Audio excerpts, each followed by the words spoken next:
எல்லாருக்கும் வணக்கம். என் பேரு ராஜா.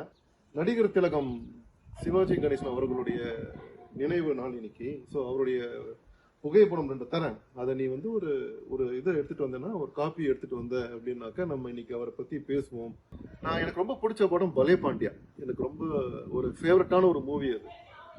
அந்த பலே பாண்டியா பத்தி நான் சொல்லும் போது கரெக்டா ஞாபகம் வச்சுட்டு அவர் ஏற்கனவே பேசின ஒரு வீடியோவே எனக்கு யூடியூப் வீடியோவே அவர் அனுப்பிச்சு விட்டார். ஸோ அப்போ புரிஞ்சுது, சரி ஓகே, ஒருத்தரால இவ்வளவு வாய் வழியா சும்மா சொல்லிட்டு நான் ரசிக்கிறேன், நான் அதை பண்ணுவேன் இதை பண்ணுங்கிறது மாத்திரம் இல்லாம காரியத்துல இறங்குனது மாத்திரம் இல்லாம இப்படி ஒரு இதை நம்ம இன்னைக்கு செய்யணும், நம்மளால முடிஞ்சதை அவரை பத்தி பேசுவோம் அப்படிங்கிறதுனால இது வந்து ஒரு கொஸ்டின் அண்ட் ஆன்சர் செஷன் மாதிரி. இன்னைக்கு நம்ம என்னுடைய நினைவு நாள், நடிகர் திலகம் நினைவு நாள். நம்ம ஏதாவது ஒன்று பண்ணணும், ஏதாவது ஒன்று பேசணும் அப்படிங்கும் போது கனடால இவருடைய இல்ல விழாவுக்கு ஒரு 10-15 பேர் வந்திருந்தேன். அந்த 10-15 பேர் தேவர் வெரி என்தூசியாஸ்டிக். ஓகே, நம்மளும் பேசுவோம், அவரை பத்தி 4-5 வார்த்தைகள் நமக்கு தெரிஞ்சதை நம்ம பகிர்ந்துக்கலாம் அப்படின்னு சொல்லிட்டு அவங்களும் அவங்களுக்கு தெரிஞ்ச விஷயத்த பகிர்ந்துட்டாங்க.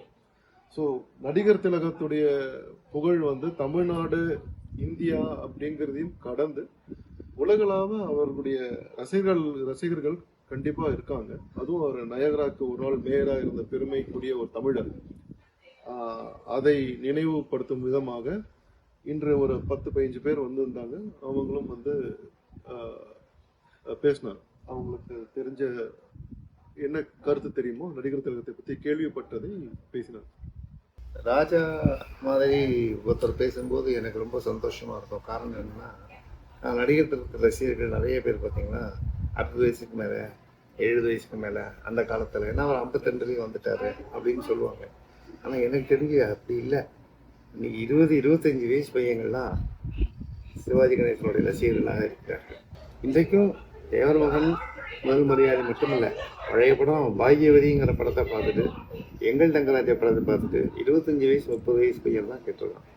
தங்கச்சுரக்கம் படத்தில் வந்து ஒரு சிகரெட்டை வந்து அப்படி பற்ற வைப்பார் நடிகை பாரதியுடைய ப்ளவுஸ் மேலே. ரஜினியிலே இப்போ தான் பண்ணார், என்றைக்கோ பண்ணியிருக்காரு சிவாஜி கணேசன் அப்படின்னு நிறைய விஷயம் இவர் விளம்பரப்படுத்துறதுனாலையும் இவருக்கு வந்து என்றைக்குமே வந்து ஒரு போலியான விளம்பரங்களை பிடிக்காதனால தெரியலையே தவிர, அந்த சாதனைகள் இன்றைய தலைமுறை நிறைய புரிஞ்சுட்டு இருக்காங்க. அடுத்த தலைமுறை நிறைய வந்திருக்காங்க. அதில் அந்த ராஜாங்கிறவர் வந்து நிச்சயமாக அடுத்த தலைமுறை, ஒரு 40 வயதுக்கு மேலே உள்ளவர்கள், 40-45 வயசு கூட இல்லாதவங்க, அவங்கெல்லாம் நடிகர் ரசிக்கிறாங்க. அதே மாதிரி கூட வந்தவங்கெல்லாம் 35 வயசு 30 வயசு அவங்களாம் ரசிக்கிறாங்கன்றது ரொம்ப முக்கியமான விஷயம். அது ரொம்ப சந்தோஷமாக இருக்குது. அவருக்கு வந்து எதனால் அவருக்கு சிவாஜி கணேசன் பிடிச்சிருக்கு, இவர் எனக்கு தெரிஞ்சு இவருடைய வயசு வரும்போது இவருக்கு வந்து கிட்டத்தட்ட ஒரு 15 வயசு விவரம் தெரியுது, 16 வயசு விவரம் தெரிஞ்ச போது எனக்கு தெரிஞ்சு அவர் வந்து மஸ்ட் பி 95 பார்த்தீங்கன்னா சிவாஜி கணேசன் வந்து கிட்டத்தட்ட 40 வருஷம் முடிச்சிட்டாரு. 52 வந்துட்டு 40 வருஷம் முடிச்சிட்டாரு. ஆல்மோஸ்ட் எல்லா படம் எல்லாம் முடிச்சுட்டு பாலிட்டிக்ஸும் என்டர் ஆகிட்டு அவர் கிட்டத்தட்ட போகணும்னு உட்காந்துட்டாரு. அந்த நேரம் யாரெல்லாமோ விட்டாங்க. என்ன சொல்லப்போனால் ரஜினிகுமார் வந்து 20 வருஷம் ஆயிடுச்சு. அந்த நேரத்தில் 15-16 வயசுல உள்ள ஒரு இளைஞருக்கு, ஒரு வாலிப பருவத்தில் உள்ளவருக்கு நடிகர் திலகம் பிடிச்சிருக்கு அப்படின்னா அது எவ்வளோ பெரிய விஷயம். அதுதான் ராஜாட்ட எனக்கு ரொம்ப பிடிச்சது. இவர் மாதிரி நிறைய பேர் இருக்காங்க. இப்போ ராஜா வந்து எப்படி உங்களுக்கு வந்து நடிகர் திலகம் அவ்வளோ பிடிச்சிருக்குங்கிறத நீங்கள் சொல்லலாம். எங்கள் வீட்டில் பார்த்தீங்கன்னா எல்லாருமே நடிகர் திலகம் சிவாஜி அவர்களுடைய ரசிகர்கள் தான். என் அம்மா ஆகட்டும், என்னுடைய இளைய தாய்மாமா ஆகட்டும், எனக்கு அவங்க முதல்ல காமிச்ச படமே பாசமலர். அதில் வந்து பார்த்தீங்க அப்படின்னா பேசும்போது சிவாஜி கணேசன், ஜெமினி கணேசன், ஸோ ரெண்டுமே கணேசன்கிற பேர். நீங்கள் சொன்ன மாதிரி நான் வளர்ந்து வரும்போது ஒரு சில கட்டுரைகளை அவரை பற்றி படிக்கும்போது ஃபர்ஸ்ட் தாய்மொழி மேலே அவர் கொண்டு வந்த பக்தி, தொழில் தர்மம். அதாவது ஒரு ஸ்பாட்டுக்கு நம்ம போகிறோம் அப்படின்னாக்கா 9 மணி ஷூட்டிங்னா 7:30 மணிக்கே போயிட்டு மேக்கப்லாம் போட்டு ரெடி ஆகிட்டு அன்னைக்கு என்ன சீன்களை மனசில் வாங்கிடுவார்.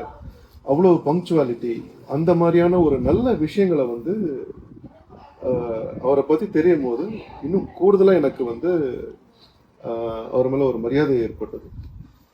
அண்ட் நம் தமிழ் சினிமாவில் மாத்திரம் இல்லை, இந்தியன் சினிமாலேயே வந்து என்னுடைய கருத்து என்னன்னா, சிவன் அப்படிங்கிற அந்த ஒரு கடவுளுடைய வேஷத்தை இவரை விட்டால் வேறு யாராலையுமே பண்ணியிருக்க முடியாது. திருவிளையாடல் மாதிரியான ஒரு படமாகட்டும், திருவருட் சில்வர் ஆகட்டும், எந்த ஒரு திரைப்படமாக இருந்தாலும் அந்த பரமசிவன் அப்படிங்கிற அந்த ஒரு கதாபாத்திரத்தை ஏற்று நடிக்கக்கூடிய ஒரே ஒரு நடிகர் யாராக இருந்திருக்க முடியும் என்றால் நடிகர் திலகம் அவர்தான். ஸோ அந்த திரைப்படங்களை பார்க்கும்போது எனக்கு அவர் மேல ஒரு பெரிய மரியாதையே வந்துடுச்சு.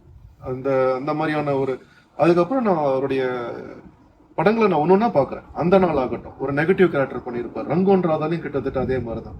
அதுலயும் தெய்வ பிறவி அப்படியே டோட்டலி டயமெட்ரிக்லி ஆப்போசிட்டா வரும் கேரக்டர். ஒரு திரைப்படம் திலானாமவனம்பால் ஆகட்டும், மிருதங்க சக்கரவர்த்தி ஆகட்டும், இதுல நான் வீரபாண்டிய கட்டபொம்மன்ங்கிறத நான் சொல்லணுங்கிற அவசியமே இல்லை. இட்ஸ் அவுட் ஆஃப் த இது. யாராலுமே அந்த மாதிரி ஒருத்தர் நடிச்சிருக்கவே முடியாது. அதனால எனக்கு அவர் மேல ஒரு பெரிய ஒரு மதிப்பு கலந்த மரியாதை. அது ஒரு நல்ல ரசனை வந்து அந்த ரசிகனுக்கு இருக்கணும். அதே மாதிரி அந்த ரசனை வரும்படியான நடிப்பு ஒருத்தருக்கு இருக்கணும். அதனால அவரை கலை உலக பிரம்மா அப்படின்னு சொல்லுவோம். நான் சொன்ன மாதிரி 95 15 வயசு இருக்கிற ஒருத்தருக்கு வந்து ஒரு பையனுக்கு அந்த நாள் இவன் தெய்வப்பதியை முக்கியம் அதுதான் ஆஸ்கா. அது எதுவுமே வேண்டாம், இது ஆஸ்கர். ஒரு அப்ப பிறக்காத ஒரு பையன், 80s பிறந்த ஒரு பையன் அந்த நாளை பத்தியும் தெய்வ பிறகு ரெண்டும் எக்ஸலண்ட் மூவி சார். அதுக்குதான் nobody can act. Marlon Brando சொன்ன மாதிரி நான் என்ன மாதிரி நீங்க நடிக்கலாம், உங்களை மாதிரி என்னால நடிக்க முடியாது. மார்லன் பிராண்டோ சொன்னார், ஆஸ்கார் அவார்டு வாங்கின யுஎஸ் நடிகர். அந்த மாதிரி இந்த 2 படங்கள் வந்து அவருடைய நடிப்பு. அதாவது சிவாஜியை பத்தி எல்லாரும் ஒரு காரணம் சொல்லுவாங்க. அவர் வந்து ரசிகர்களை கவரணுங்கிறதுக்காக நான் கொஞ்சம் அதீத நடிப்பு நடிக்கிறார். அதீத நடிப்பு தேவையான இடத்துல நடிப்பார். அதீத நடிப்பு இல்லாத படங்கள் எவ்வளவோ இருக்கு.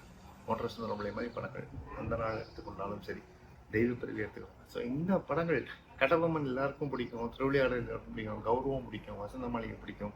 Different taste. பட் ஒரு நெக்ஸ்ட் ஜென்ரேஷன், அதுக்கு அடுத்த generation when they talk about அந்த நாள், பாக்யவதி, தெய்வ பிறவி அப்படிங்கிற போது that shows he has achieved it. Sivaji Ganesan has achieved it. இதுதான் முக்கியம். ஒரு ரசனை வந்து ஒரு ரசிகன் என்பது அவர் அடிக்கடி சொல்லுவார். இந்த காளிதாஸ் படத்துல கண்ணதாஸ் ஒரு பாட்டு இருப்பார், அதை அடிக்கடி சொல்லுவார். ஒரு ரசிகனுடைய அந்த படம் என்னமா நடிச்சிருக்காயா அப்படின்னு கண்ணீர் வந்தா அதுதான் உலகத்துல மிகப்பெரிய விருது அப்படின்னு நடிகர்களுமே அந்த வரியை எடுத்து சொல்லுவார். அந்த மாதிரி ஒரு நல்ல நினைவு நாடு அவருடைய நல்ல நினைவுல சொன்ன ராஜா. அதுவும் கனடாவில இருந்து இங்க வந்து கிட்டத்தட்ட 20 வருஷம் ஆச்சா. கனடாவுக்கு வந்து 20 வருஷம் ஆனதுக்கு அப்புறம் இருக்கிற நான் சொன்னதை வச்சுக்கொண்டு எனக்கு வந்து ஒரு எங்க வீட்டுக்கு வரேங்கிற பேர்ல ஒரு 15 பேரோட சேர்ந்து மிக அருமையான ஒரு நடிகர் நினைவுகளை நம்ம இன்னைக்கு பண்ணோம். நான் சொன்ன மாதிரி இன்னைக்கு ஒரு ஃபோட்டோ ரெடி பண்ணணுமேன்னு சொல்கிறதுக்குள்ள காலையில் 8 மணிக்கு சொல்கிறேன், 9 மணிக்குள்ளே கனடாவில் சண்டேல போய் அந்த ஃபோட்டோ ஸ்டுடியோவில் போய் எடுத்து அதை கொண்டு கொடுத்தது மிகப்பெரிய எனக்கு ரொம்ப ரொம்ப சந்தோஷமாக இருக்கு. தேங்க்யூ. இதில் வந்து நான் அவருக்கு செஞ்சதுக்கு இன்னொரு ரீசன் சொல்கிறேன்.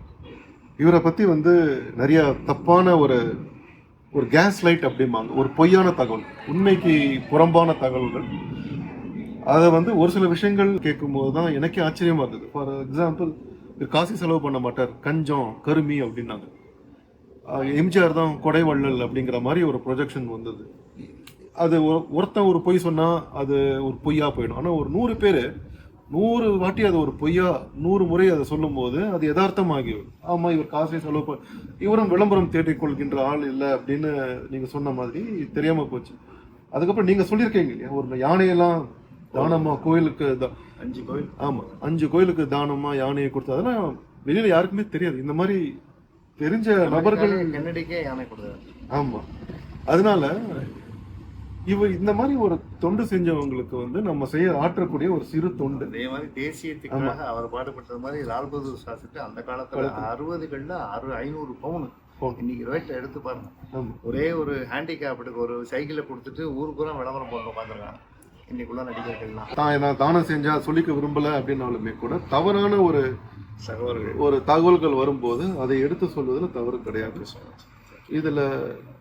இதை முடிச்சுக்கணும். 2 விஷயம் ஒன்றே உங்களுக்கு சொல்லிடுறேன். ஒரு விஷயம் நீங்க சொன்னீங்க இல்லையா, அந்த ஆக்டிங்ல தெய்வ மகன்ல அவர் அம்மாவை பார்க்க உள்ள வருவார்.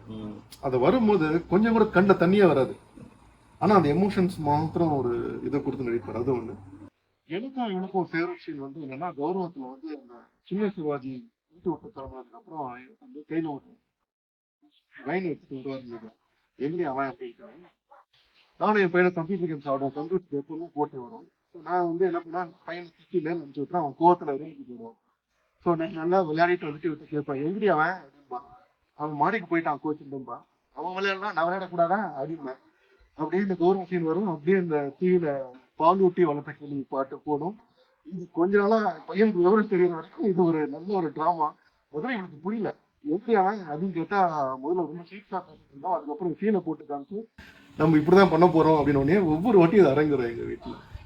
அந்த மாதிரியான ஒரு ஒரு மிகப்பெரிய ஒரு நடிகர்.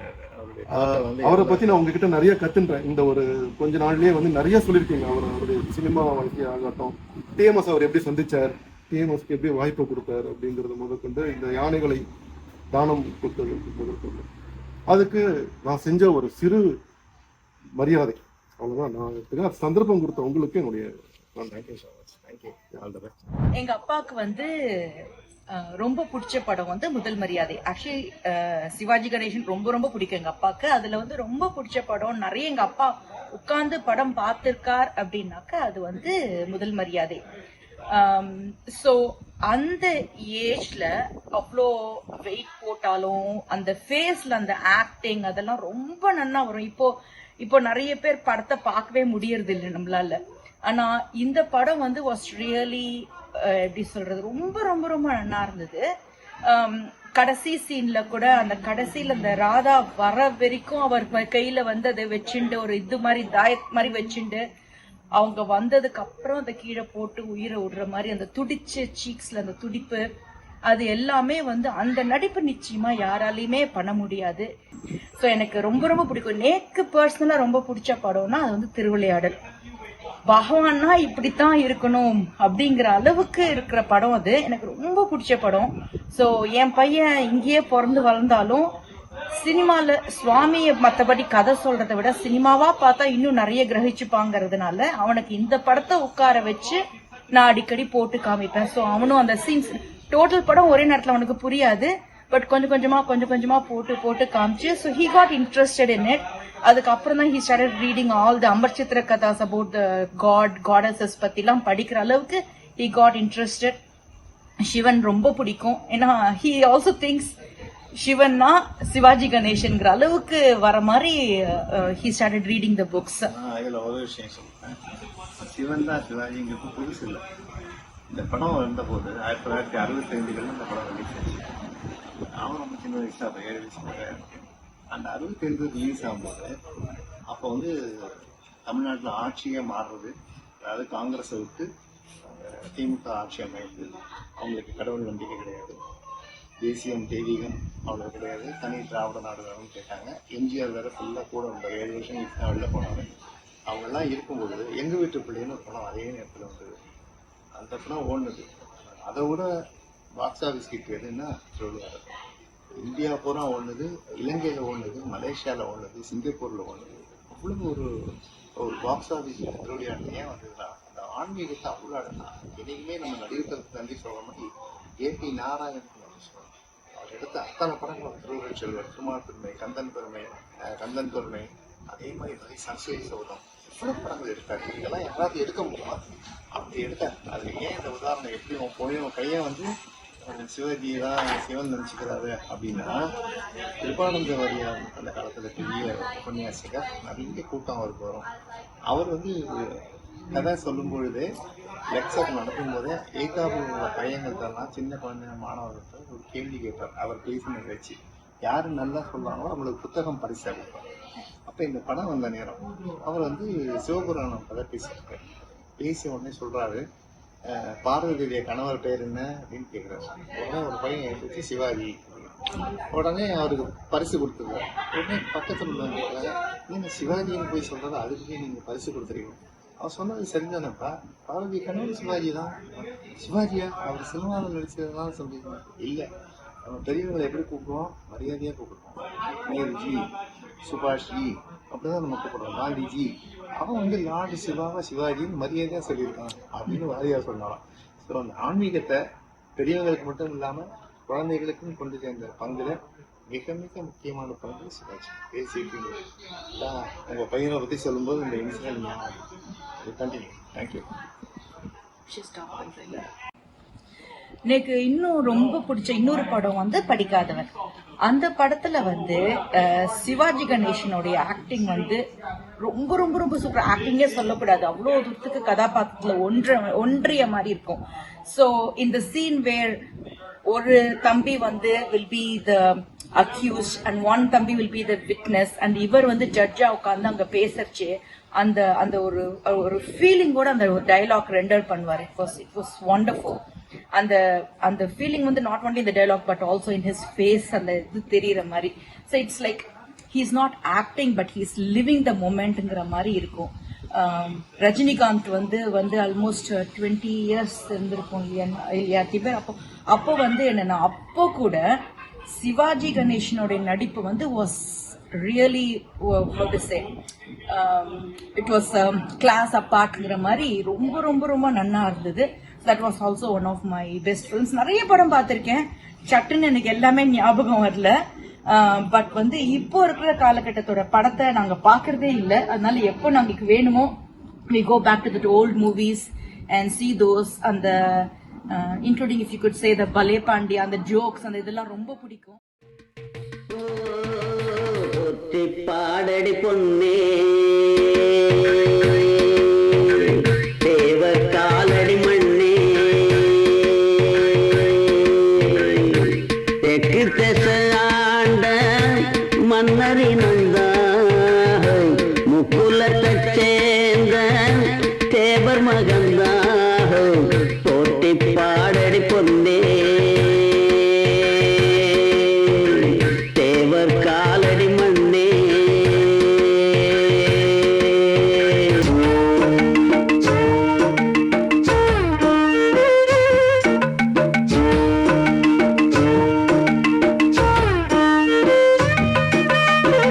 என்ன சொல்ல மண்ணு வாழோடிங்கிடாங்கிடிங்கிடாங்கிடிங்கிடாங்கிடோ மத்தவங்க கண்ணு வாழோடிங்கிடாங்கிடிங்கிடாங்கிடிங்கிடாங்கிடோ. என்ன சொல்ல மண்ணு வாழோ மத்தவங்க கண்ணு வாழோ. அந்த கதை இப்ப உள்ள சந்ததிங்க கேட்க வேணும். நம்முயிருக்கு மேலே மானம் அறியாதே, மானம் இழந்தாலே வாழத் தெரியாதே.